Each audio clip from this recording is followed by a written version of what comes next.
Hello and welcome. Today we're going to talk about cost volume profit analysis methods. There are three methods: the equation method, secondly the contribution method, and thirdly and lastly the graph method. In this video we'll only be talking about the first two methods. The graph method will have its own video. Now we're doing this because 1 and 2 are best for determining operating income at a few specific sales levels. For example, 5, 15, 10, 25, 40 units sold.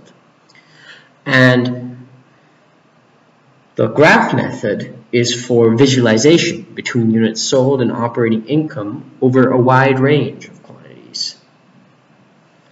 So let's get right to it. Let's start with the equation method here. The equation method, quite simply, is just your selling price times your quantity, close brackets, minus your variable cost per unit, your VCU, times again your quantity, close brackets,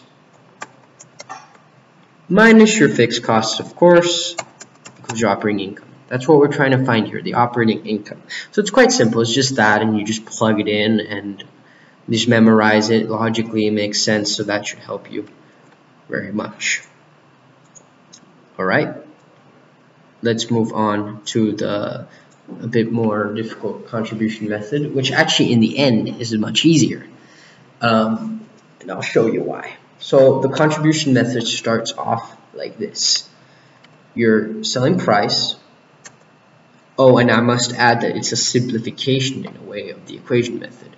So your selling price minus your variable cost per unit times quantity, right, minus your fixed cost equals your OI. And I'll explain why that makes sense.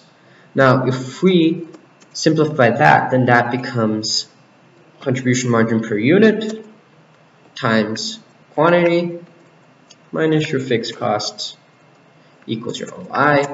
And finally, the final product, which is the contribution method, is that your contribution margin minus your fixed costs equals your operating income. And you've actually seen this before, hopefully, in my previous videos. Alright, so let me explain to you why this makes sense. Firstly, we have to go from here to here. Pretty. Let me try that again. Here, I'm gonna explain to you why we can do that.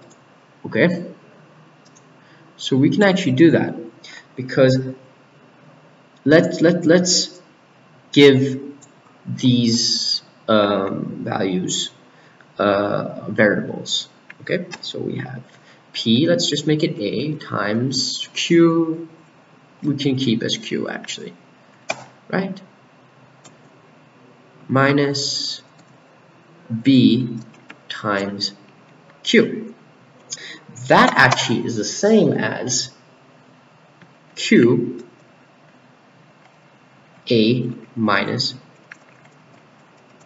B, because if you take out the Q from each one, you're left with A,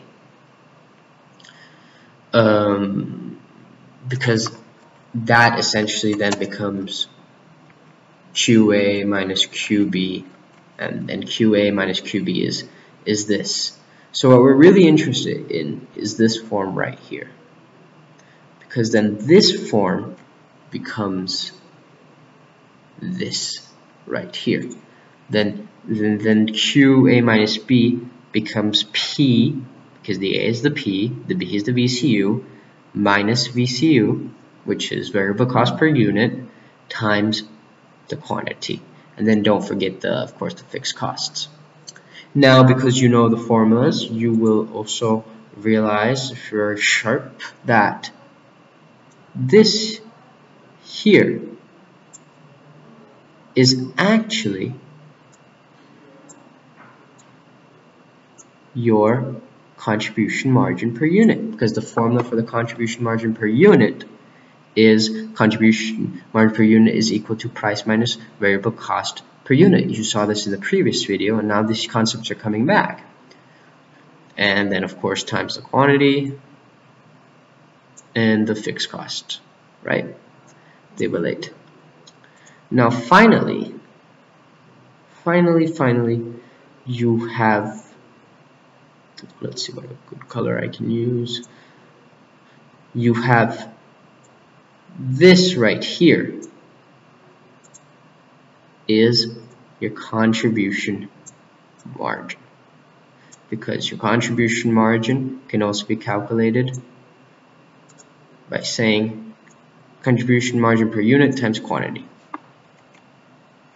So that's how you go from this to this.